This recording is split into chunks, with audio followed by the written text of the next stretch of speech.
son drew me a picture. So, just made some notes so I don't veer off topic. So, my name's Troy Hawes. I'm 39 years old, originally from a small town in Nova Scotia called Fall River. About 2,000 people live there, maybe more now. I moved from there in 2001 to Edmonton, Alberta. I'll get to that a little bit in a bit. Like I said in the speech, I have my wife Lauren, who came with me tonight. I have my son Cooper, who's 7, and my daughter Penelope, who's 5, and we do have a little English bulldog named Stella. Thank you for inviting me to be here. I was a little bit skeptical about accepting it because I didn't really think that I made a big achievement in my life, but other people tell me I have.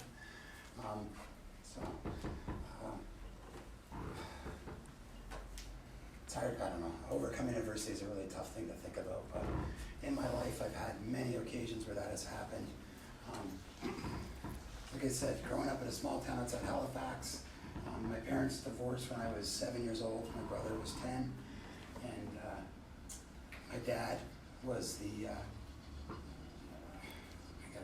both my parents played an extreme role, but my dad, we lived with my father. My mom lived very close by.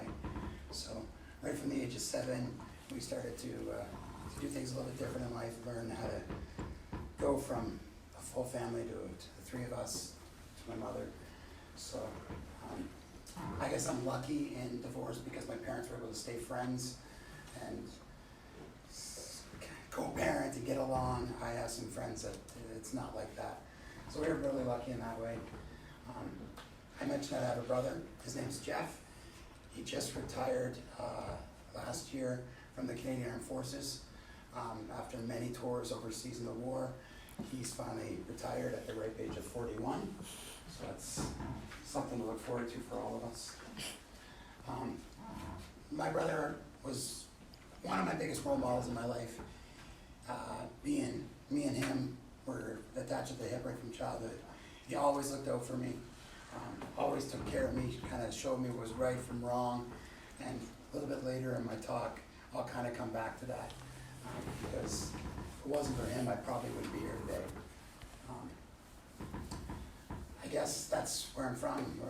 We'll jump forward to 2001 when I left Nova Scotia, and I made the jump to move out to Alberta. My brother was here in CFB Edmonton, so it was a perfect opportunity for me to come somewhere else with a little bit of help. I knew nobody in Alberta except for him, and the only people I knew from when I first got there was just other military members, friends of his, so I was kind of a loner. I started work for a car dealership in North Edmonton. When I was living back home, playing rugby and living the good life, that's all I kind of did. I was kind of a bum. I just worked at car dealerships. So when I moved out west, I just immediately went to that just so I had a job.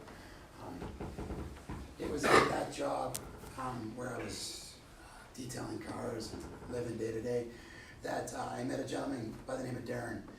And he walked in working for this chemical company to sell to me, and we kind of hit it off right from the get-go. He was new to Alberta, and I was new to Alberta. He came from Saskatchewan. Jumping ahead here. He came from Saskatchewan, and he didn't know many people in Edmonton, Alberta either. So we kind of just were drawn to each other, started hanging out, realized that we had similar passions for pubs and bars and sports. And he grew up playing rugby in Saskatchewan. I grew up playing rugby in Nova Scotia. So that was the immediate draw, was to start playing rugby together. So we started the search to find a club in, these are all screwed up now.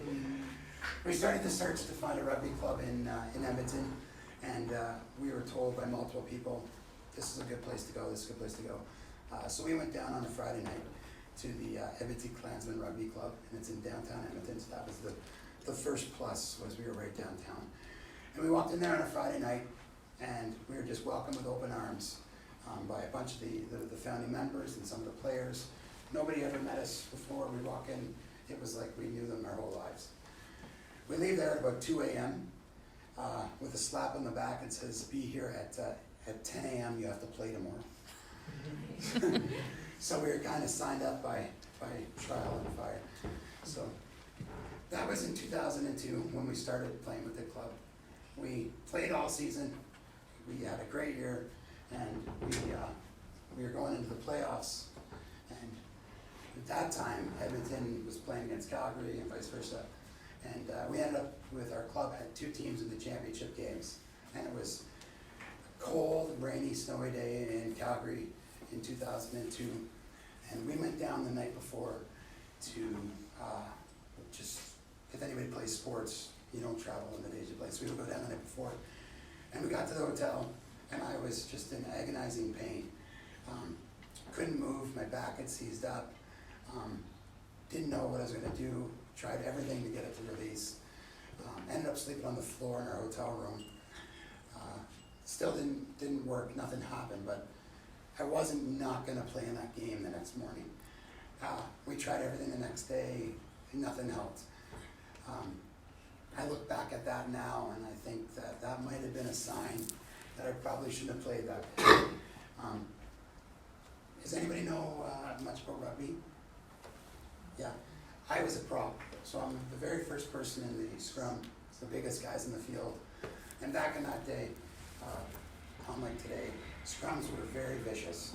So there would be probably 5 to 6 feet gap between the team you're playing against, and you would just throw each other into it, just smashing. It was like a car accident every time it hit. We were playing a team at a Lethbridge, and I went into the game at halftime. We worked on my back the whole first half, got it to it good enough where I could go in and play. We went in, halftime, game started, probably played for 10 minutes before we had a scrum. And the scrum took place on the 50-yard line on the side of the field where the fans were just, the stands were packed with people.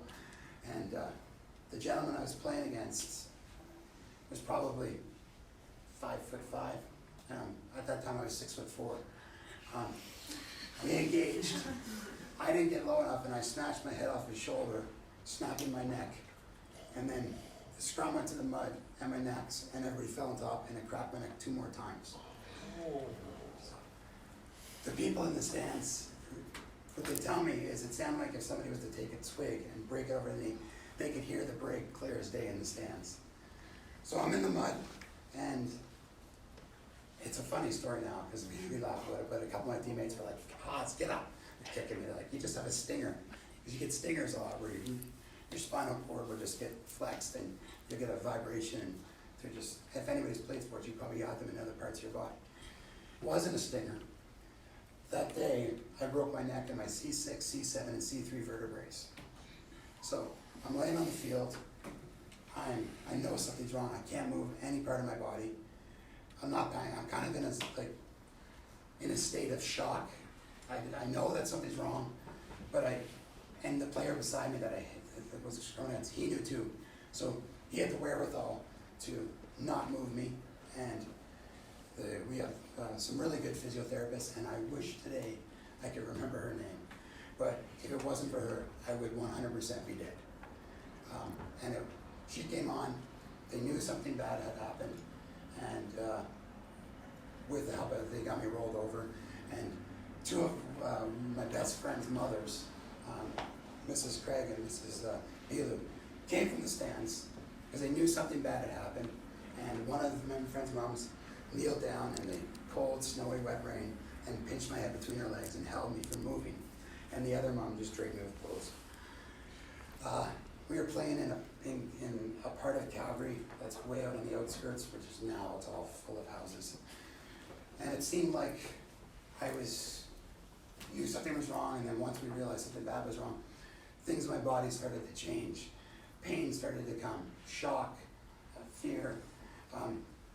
It seemed like I laid in that field for hours because they called for an ambulance. They told them what happened. Ambulance was coming. Took forever. They realized that it was so bad that they were trying to get stars to fly to come and get me. but because of the wet, snowy rain like we get in October here in Alberta, stars couldn't come. So we had to wait, and the ambulance got there. And as they finally get me into the ambulance, I stop breathing. I go into shock.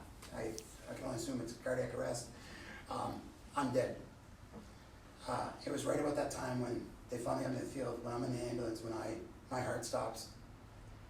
They get all the guys, my teammates, or my best friend now, they make the call, no, we're gonna start the game, because that's exactly what I wanted. Game starts. Immediately my team comes down within 2 minutes and scores.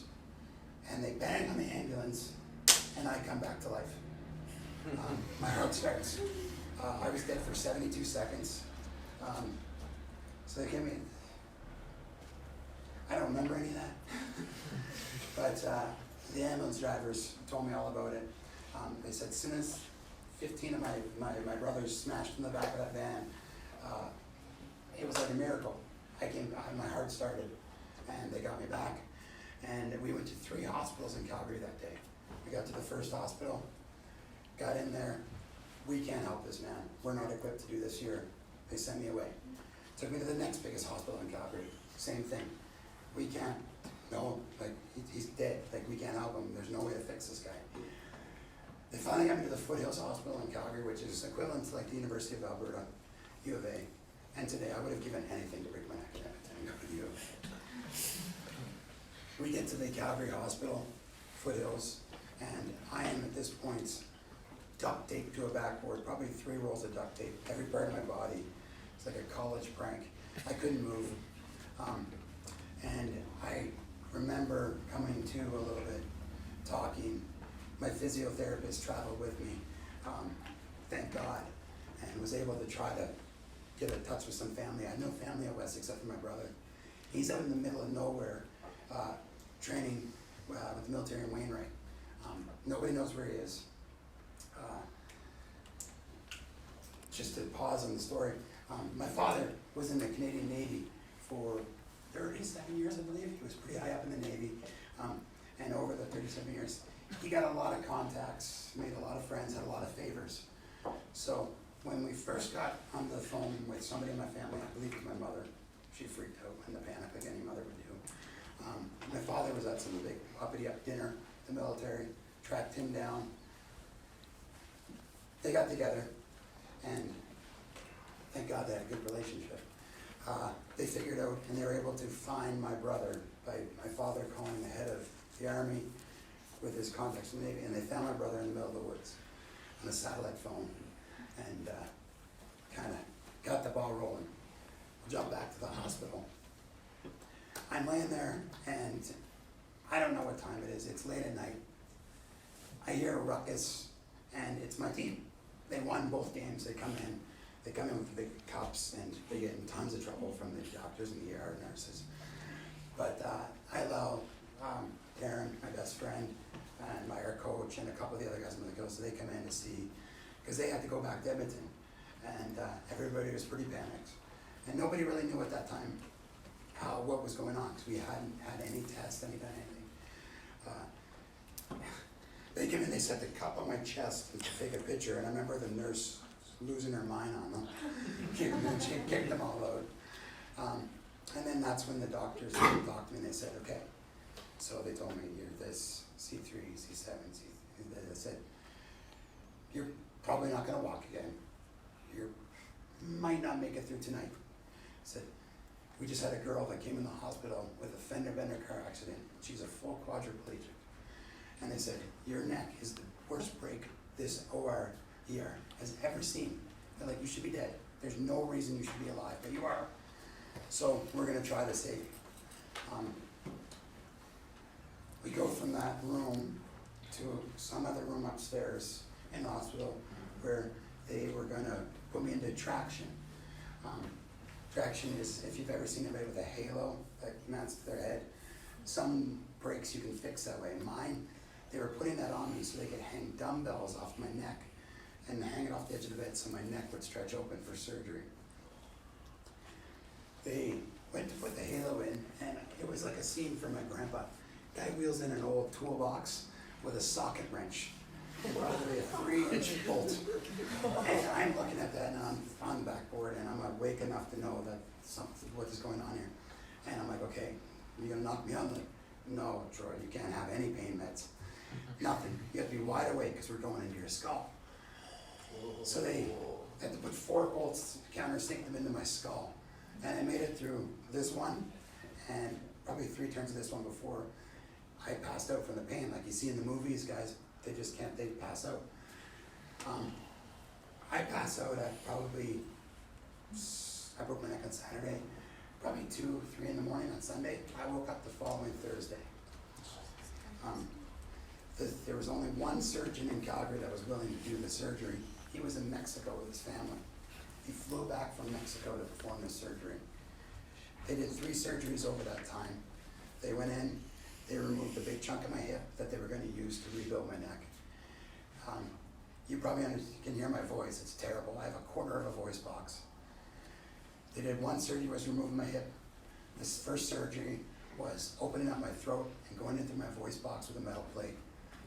And the 3rd surgery was flipping me onto my stomach, going through the back of my neck. I have about a 12-inch scar where they went in and attached 3 metal plates, compressing my spinal cord together. And they didn't know if it was gonna work. It was a shot in the dark, and thankfully it did. I was a big guy. I was never fit in my life, but I was fitter than I was now. And I just happened to have a little piece of muscle tissue that kept my vertebrae from being fully apart. And this little piece of muscle was enough for them to hold me and then stretch it and then put it back and then rebuild it. So I pass out, I wake up Thursday, I got my mother and my brother by my side. She flew from Nova Scotia overnight. He got flown from Wainwright back to Edmonton immediately. She met him, they came right to Calgary. I don't know when they got there during that week. I just remember waking up. Good news is, they wake up and they're like, I think the surgery worked. So I'm upstairs in intensive care and I have to basically learn everything all over again. I have to learn how to walk, I gotta learn how to stand up, talking, everything. My voice was gone. My voice today is 100% better than what it was 5, 7 years ago. I was on a floor with my own room, and if anybody's had surgery, as soon as surgery's over, they start your recovery instantly. So it was probably the Saturday after I broke my neck. They were like, okay, it's time to stick it up and we're gonna start learning how to walk again. So we went on that for about a week, and I had my mother and brother there, and my brother always took care of me when I was younger, like I mentioned, but he did things that nobody should do. When I was in the hospital, the doctor comes in, he's like, Troy, he's like, if you don't go to the bathroom, we're gonna have to put that catheter back in. So I go to the bathroom and I open the door and I look at my brother, I'm like, hey, Jeff, this thing don't wipe itself. Not a hesitation. My brother walks right in there, helps me, does it, and then they come in with this belt, it's all big rainbow belt, and they strap it on me. They get me out of bed and he's holding it, and then we start walking. And I'll never forget this day, walking down the hallway, and I get about 3 steps to the door there, and I hear a guy yell, what the hell happened? And it's Lanny McDonald from the Calgary Flames. His mom is in the room beside me, and he's there. So we end up getting to know each other, but went through all that. Lanny came over on the Saturday to watch the hockey game in my room. It was a lot of fun. Get released from the hospital. No, this is your rehab, nothing. Get sent back to Edmonton and back in my brother's pickup truck. Probably the #1 reason why I have problems today was there was never really any post-surgery help. We went back to Alberta. It was probably 2 weeks after I broke my neck, I was back there. I had many of my teammates work till 5, drive to Calgary, spend an hour with me, drive back to Edmonton. That happened numerous times. Friends came down. So very thankful of all that. But we get back to Edmonton, and my parents made a plan that my mom, who was hysterical, was gonna come out right away to be with me, And then once I realized I was okay, my dad was gonna come out. And I was gonna go back to Nova Scotia to be around family, to just basically rehab. I was in Nova Scotia probably 3 months, and I was tired of it, and I was doing better. Just came back to Alberta, and I had, just before I broke my neck, I had started working for a company out of Calgary doing sales. Darren, my best friend who played with me, thought, you'd be pretty good at this. So he got me an interview, I got a job, we're working together. During the time I broke my neck, Darren took care of all my clients, just so I could still get a paycheck. He didn't take any money, he did twice the work for about 4 months with just, because as you know, that's what you do for your friends. I get back and I started work probably again in March or April, and basically worked for them for 10 years, and not a great experience, but a job. It was during that time where I was realizing, like, I can't live my life like this. I can't work for somebody else. I can't not take risks or chances. I got another shot at life. I shouldn't be here. I should be dead. If I had my way, I would have wheeled that hospital bed in front of a truck that night and killed myself. I didn't want to be paralyzed. I didn't want to go through life that way. If I could have taken my life that night, I would have. I was adamant that I was not going to live in a wheelchair and do all these things. I'm thankful I did now, but then I'm glad I didn't. So realizing that somewhere somebody's looking out for me, and I've had another chance at life, I started looking at things a lot differently. A lot easier to take risks in life, because it's only a risk. It's a chance. I failed a ton. I got out of that.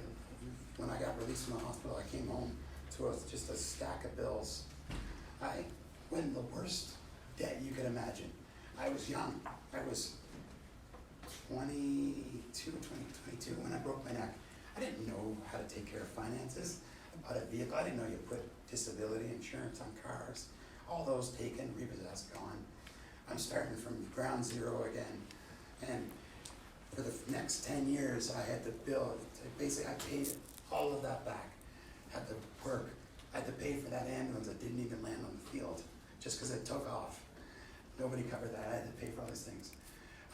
So it was probably 2005 when my neck was good enough that I said, I'm going to go back to playing rugby. I had another chance at life. The doctors told me I have a mechanical neck. It's basically welded. I can't break it. I didn't break it again. It's okay. So I went back to playing because I thought, you know what? I love this sport so much. I played hockey. I played football. I never played a sport that I liked more than rugby. And I miss being around the group of guys and the girls of the club and the family. Some of the best memories I have are in that locker room. So I was missing that, and I was like, I'm going back to play. Everybody, no. Doctors, no. I forged the doctors, no. Tricked my doctor to say it was okay. I go back and I play, and it's great. I played for another 5 years, and everything's good. No major injuries. And I met my wife, Lauren, in 2009, and I played. She was with me for my last year of rugby, and the season ended in September, and just tons of pain, tons of problems. I probably sped up the aging process and the pain by about 30 years. I shouldn't be in this problem for at least another 20 years. But I sped everything up, and then when the 2010 season ended, I couldn't do it anymore. I was done.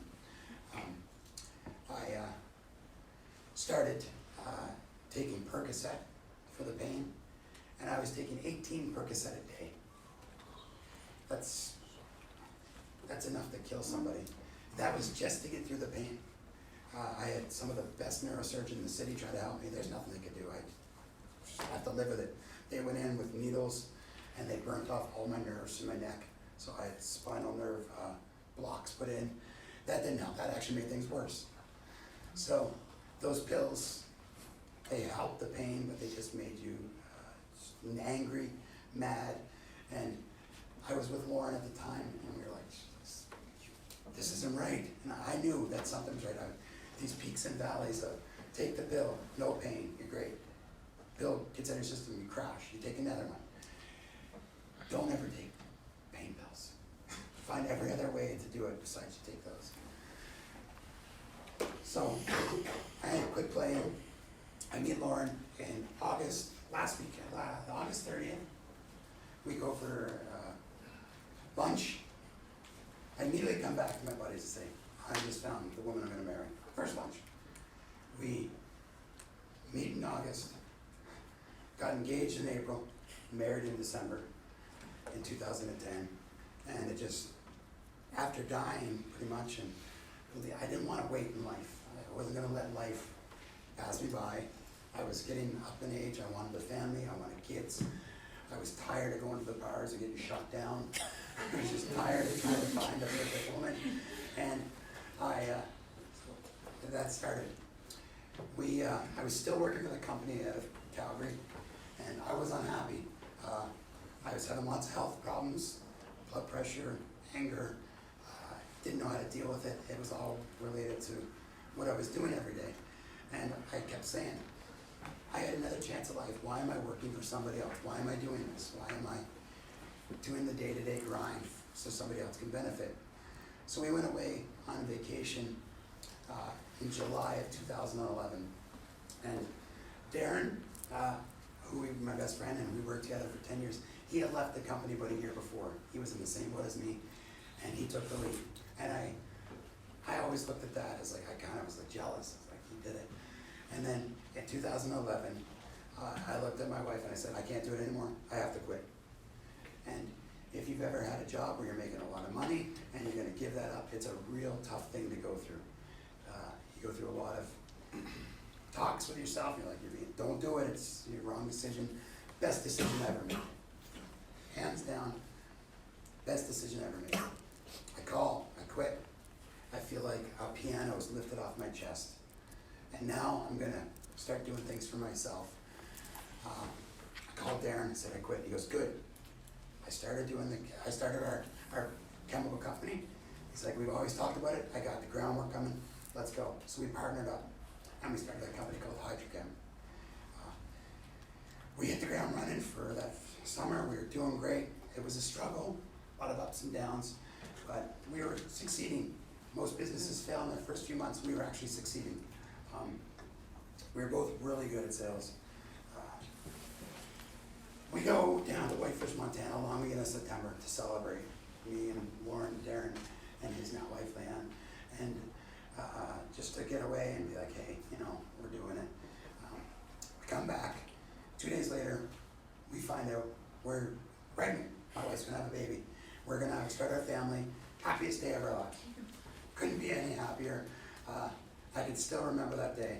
I think I jumped through the ceiling. I was almost as happy when I found out it was going to be a boy. So we're on the highest of highs. 1 week later, I get a knock on my door, and I'm served. I'm sued for millions of dollars from the company I used to work for. I go from up here to the bottom in a second. Guy standing on my door, some creepy guy in a mustache driving some broken down car, serves me. There's being sued for, I couldn't even guess, it was millions. I don't even know where they got the number from. So we crashed. And we fought that lawsuit 5 years. So during that lawsuit, after the panic set in and what are we going to do? We're just going to have a baby. We're getting sued. How are we going to afford to? I can't afford a child now. Any type of panic that you could think of having, we went through, and we said no. We're going to take it one day at a time. One day. Let's find a lawyer. Let's just start doing it. And that, like I said, that was 5 years of every day. We took it a day at a time, and it would go months before anything would happen in the lawsuit. We would have a big meeting, and we think, oh, the end is near. 8 months, I wouldn't hear a thing. It was just mind games after mind games. So during that time, we had Cooper, and then we had our daughter Penelope, all in that time of that lawsuit. So now, I'm supporting me and my wife, and my 2 kids, and we still don't know if we're going to win this lawsuit, lose this lawsuit. legal bills are piling up. And we finally settled the lawsuit at a court. Took 5 years, probably cost me and Darren $500,000. We just started our company. We have no money to do that. Found a way to do it, just by every day. Just grinding, pretty much. You hear people talk about grinding. Lawsuit ends, celebration begins. We can now build the company that we want. Because during that 5 years, we were under some pretty big stipulations on what we could and couldn't do, who we could talk to, who we could. So it made it really tough to grow a business. So it was like we started a business, it was on hold, and then we got to go again. We realized that what we wanted to do, a lot of people did, so we had to think outside the box. So we started looking into organic chemistry. Once I had children, I always started thinking the mentality is, I have to do something that's gonna be better for them, better for you guys, better for your kids. So we do a lot of business-to-business sales, and I get to know a lot of people that's in those companies, right from the top to the very bottom. And my biggest fear was, I was gonna walk into a customer, client, and find out that somebody that had worked there is no longer there because they used a harsh chemical for 20 years and they got cancer and died. And that was our biggest concern. So we started looking into organic chemistry and ways that we could do things a little bit better, safer, more for the environment. And we started to go down that path. That's when things started to get a little bit busier. The company started to grow a little bit more. And we got to where we wanted to go for that time.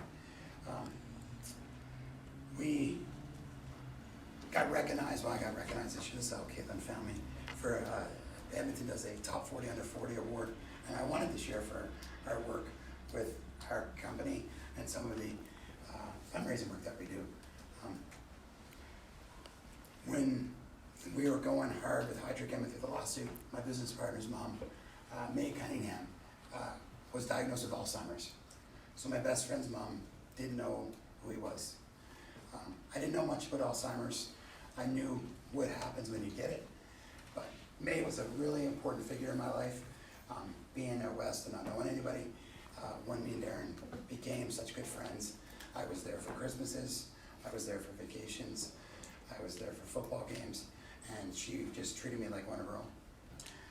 So me and Lauren and Darren, we knew we had to do something. So we started a kind of a fundraising group, and we put a team, a hockey team in the face-off for Alzheimer's. Our first year was 5 years ago. And you raise money for the cause, and you get to play hockey with NHL alumni. And we started doing that, and we started thinking, we gotta do a little bit more. So me and my wife started doing these East Coast lobster parties. And our first year, we had 90 people there, and we raised $17,000. We did it last year for 200 and raised almost $50,000. All that money we put towards Alzheimer's in May's name. Before I broke my neck, I wouldn't have done any of that stuff. No way.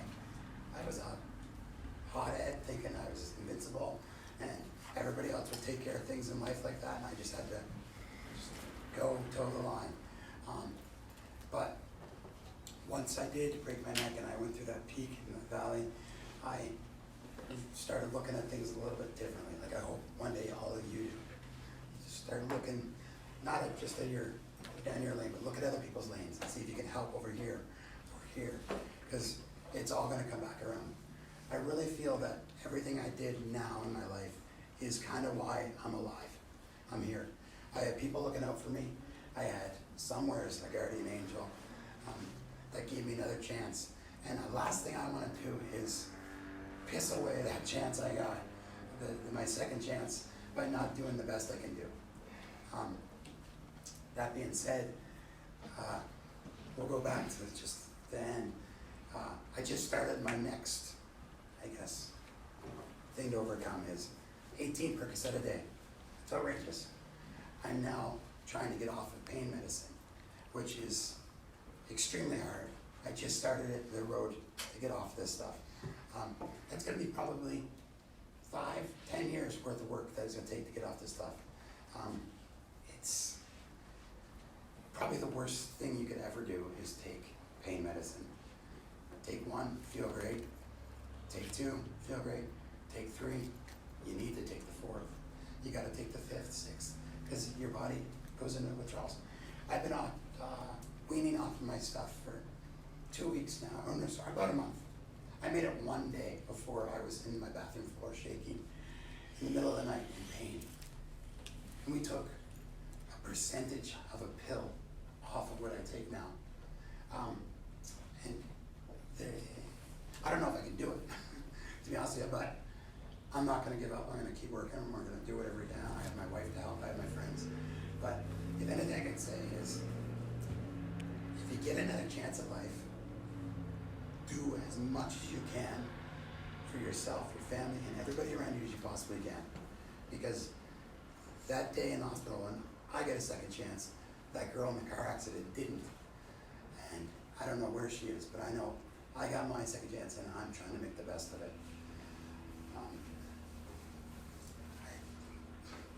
I don't really know, so that's kind of my story. Does anybody have any questions? You